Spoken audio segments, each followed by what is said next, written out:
My mom was what you call the Kool-Aid mom.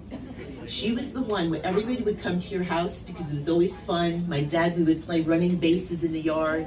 If anybody had a problem or needed to talk, my mom was the one they'd come to talk to. And not when I was young, I thought we were very, very rich. And we were comfortable.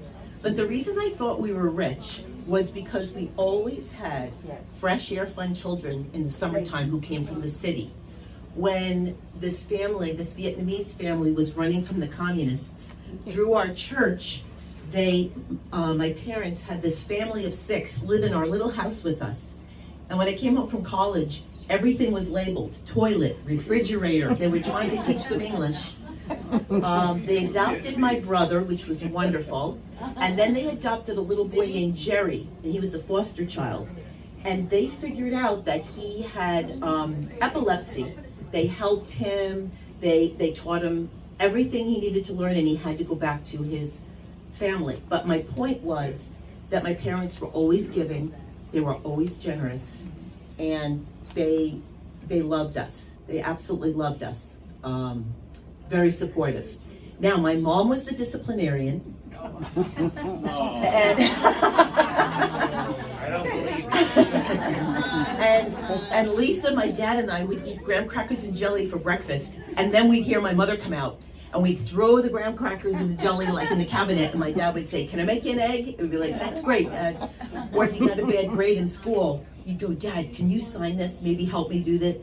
You know, you didn't, but my mom taught me that I went for my first job, and I said, "Mom, I'm not sure where I want to work." And she said, "Get in the car." I was 15. She said, "Get in the car." We stopped at each place. She took me to the library. She said, "I want you to walk into that library and tell them that that's the dream job of your life, and that you never wanted to do anything but work in that library. And don't come home and don't come out of the car until you have a job. Like, don't come back in the car." So I was just looking. So I went in there and I said, "Oh, I've always wanted to work in this library." I think I'd been there twice. And the lady said, "Well, we're not hiring." And I said, "But I promise you, if you hire me," because I was afraid to get back in the car without the job. So I said, "I promise you, if you hire me, you won't be sorry." Well, I came out. I said, I didn't get the job, but I filled out a form. I got home.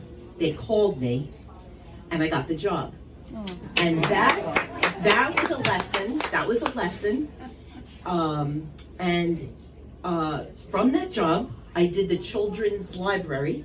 Then I became a reading teacher. Then I became the diagnostic specialist. So just from the little things that my mom and dad taught us about hard work, about how to present yourself, and the last thing I'll say, the most important thing is, my parents always said, you look up with your faith, and you're here on this earth to be a light to other people and to help other people.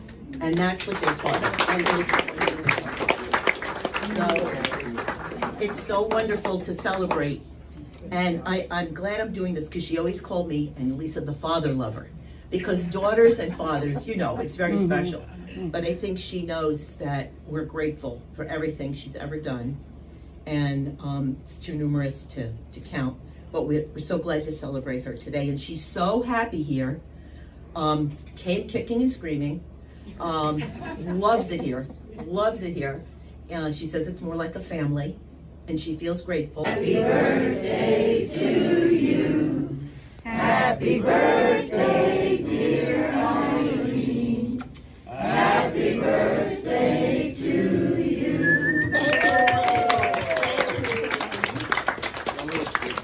Today's Eric's birthday. Today's Eric's birthday. Birthday, Eric. Happy birthday to you. Happy birthday to you.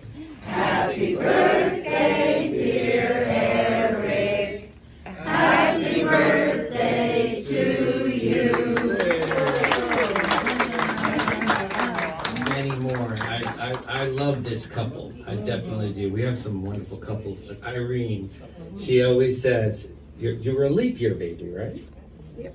Yep, leap year. So how old are you? That means 22. I'm older than you are by a lot. I don't think so. You could be my son. Grandson. It's great, and having you guys here in the community, it all fits into the stories that you guys were talking about, because that completely fits the way you are right now at your age. She's young at heart. I love it. And that's what makes Irene so special. Really, really. It's funny how we got Sal in between you and your husband. No, he's the my husband. He's the referee. Look, he's wearing even his stripes. You're thinking about it. It's okay. I'll help you. I'll help you, Sal. Hold her back, okay? But they're just wonderful, and having you guys here is just great. And everybody here, I mean, we're one big happy family. Everybody, give yourselves a round of applause as we drink the wonderful and do a toast. Be here. This is an extended family. It really is. Everyone here is so wonderful. And I can't remember when I didn't know all of you. And thank you for all your friendship. Happy birthday. Happy birthday. All right, this is for your table. We got pretty good at it. Guess what I bought yesterday?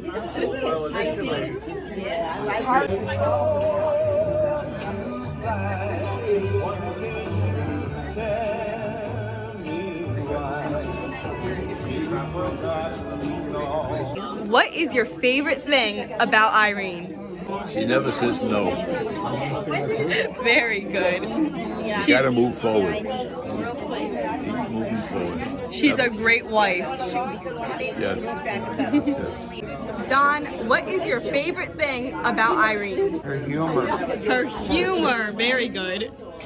What do you ladies love about Irene? Everything. Her sense of humor. Very nice. Anybody that knows my mom knows that this is her diet right here. And when we were young, she used to hide her chocolates in her underwear drawer, because I used to find them wherever she put them. I'd find them, and chocolate was her thing. So if you could read this, if anybody can see this, read it with me. For my mom, this is her card. Turning 90 is nothing to snicker about. Your joints may crunch and your whatchamacallit not work like it used to. You start to have butterfingers and your mind plays Twix on you. No matter what, we wouldn't trade you for 100 grand, because we have mounds of love for you. Happy 90th birthday. Now, I want to know how long this poster's going to last. She doesn't need it, my dad will. I think my husband has something going with This looks like Kendra Scott. Is this? Oh, Kendra Scott's good. Because this is the third present I've got. Is this from? Is this Kendra. That's supposed to be from. She has lovely jeans. Oh wow! That is beautiful. That's gorgeous. That's very pretty. Okay, That's you. Yeah, sure. Remember me? I'm Vinny. You were sitting there a minute. I know, I thought that was Dad too. I thought that was Dad. Family priest was friends with my parents, and my mom he used to love, like, my mom's Italian food. He was Italian, and my mom was a great cook, and he loved her food, but he was always at our house. And a couple of times, my mom told me to take him to off-track betting, which really blew me away, because he was our priest. He was our but She was always very lucky with numbers. So he used to come over to the house, walk in the front door, because nobody locked their doors back then. He'd walk in the front door and he'd yell up the stairs, "Denise, what are the numbers for today?" Our priest. He would yell down some numbers and he'd go to OTB. But the best part was, when my husband and I got married, it was a beautiful ceremony in our church where we grew up. All our friends were there. And after he married us, he looked at my husband and said, "Do you think you could put up with your mother-in-law?" "You sure?" And he goes, "Yes, I love my mother-in-law." He goes, "You sure?" And Mike goes, "Yes." And he goes, "Okay, I now pronounce you husband-in-law." He was so cute. He loved us. At the kiss of peace, This was unusual to Michael because he wasn't from our church. And he'd go and he'd shake hands with everybody, and Michael was going down the aisle, down the aisle, down the aisle. And Father Labashi called, he said, Michael, you can't get away from Irene like that. Come back. And there is a striped bass, a dead fish, on the front step with flies all around it. And she goes, what is this? She calls my husband and says, Michael, what is this on my step?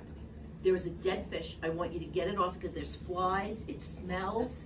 And he said, he was just 16, and he said, I just want you to know I could provide for Denise. I'll be a good provider. Well, she's like, great, but if you're not here in 5 minutes and get this fish off my step. You're not getting Denise. How many grades? How many grams? How many grams? 3 grades. Three. Great. 10 years old. 3 grades. 10, 6, and 2. 2. Yeah. And 6. You've done well. Let me show you Mrs. S. He always called me Mrs. S. Put on a pot of water. He threw in some spaghetti, and when the spaghetti was finished, he said, look, he threw it up against the wall. He said, that's how you know when it's cooked. I said, go back and tell your teacher that that's not what we do in Italy. This was a surprise, but I love it. Thank you.